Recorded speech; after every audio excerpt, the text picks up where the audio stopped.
दोस्तों, अगर मैं कहूँ आपके घर के पास एक ऐसा पौधा है जो दिमाग को तेज करता है, तनाव हटाता है और नेगेटिविटी दूर करता है, तो क्या आप उसे पहचान पाएंगे?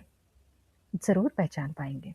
ये हमारे भारत में कई नामों से जानी जाती है, जिसे हम हिंदी में अपराजिता, संस्कृत और मराठी में गोकर्णी, कन्नड़ में गिरिकर्णिका, तमिल में काक्कनम, मलयालम में शंखपुष्पम, तेलुगु में दिनतेना, गुजराती में गरनी और साइंस में इसे क्लिटोरिया टर्नाटी कहा जाता है। ये कफ और पित्त को शांत करता है। अपराजिता के फूलों में पाए जाने वाले एंथोसाइनिन जो एक पावरफुल एंटीऑक्सीडेंट है, ये दिमाग की कार्यक्षमता यानी मेमोरी एंड फोकस बढ़ाने में मदद करता है, हाई ब्लड प्रेशर को कम करता है और सूजन कम करने में मदद करता है।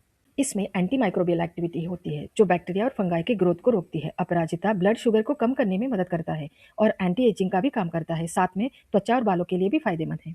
कई सारी आयुर्वेदिक औषधियों में इसके जड़ का उपयोग श्वास और मानसिक रोगों में किया जाता है।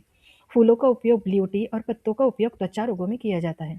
अपराजिता मतली रोधी यानी एंटीनोसिया और हल्की रेचक यानी लैक्सेटिव है, इसीलिए इसका उपयोग उल्टी, कब्ज, अपचन, पीलिया और बवासीर में भी फायदेमंद है। अब देखते हैं आयुर्वेद में इसका उपयोग कैसे करें। अपराजिता के फूलों की चाय अतिरिक्त चर्बी को कम करके वजन घटाने में भी फायदेमंद है। अपराजिता के बीज और जड़ समान मात्रा में पानी के साथ पीसकर उसकी एक बूंद नाक में लेने से माइग्रेन में राहत मिलती है। पुरुषों में अपराजिता के बीजों को पीसकर इसका हल्का गुनगुना लेप बनाकर लगाने से अंडकोश की सूजन में लाभ देता है।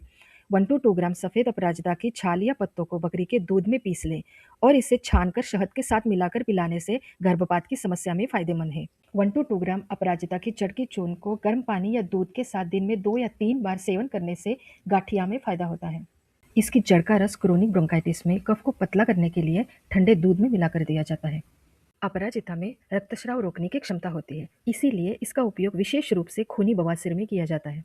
मुंह के छालों में गरारे करने और घावों को साफ करने के लिए इसके काढ़े का उपयोग किया जाता है, जो मवाद यानी पस को बनने से रोकता है। गर्दन की अकड़न पर भी इसका लेप लगाने से लाभ होता है। अपराजिता शुक्राणुजनक होने के कारण इसे वीर्य की दुर्बलता यानी ओलिगोस्पर्मिया में दिया जाता है। इसे बच्चों में मानसिक क्षमता में सुधार के लिए जड़ की पाउडर 1 या 2 ग्राम समान मात्रा में शहद के साथ एज ए टॉनिक दी जाती है। हमेशा याद रखना दोस्तों, कोई भी औषधि अधिक मात्रा में सेवन न करें और गर्भवती महिलाओं ने किसी एक्सपर्ट की सलाह जरूर लेनी चाहिए।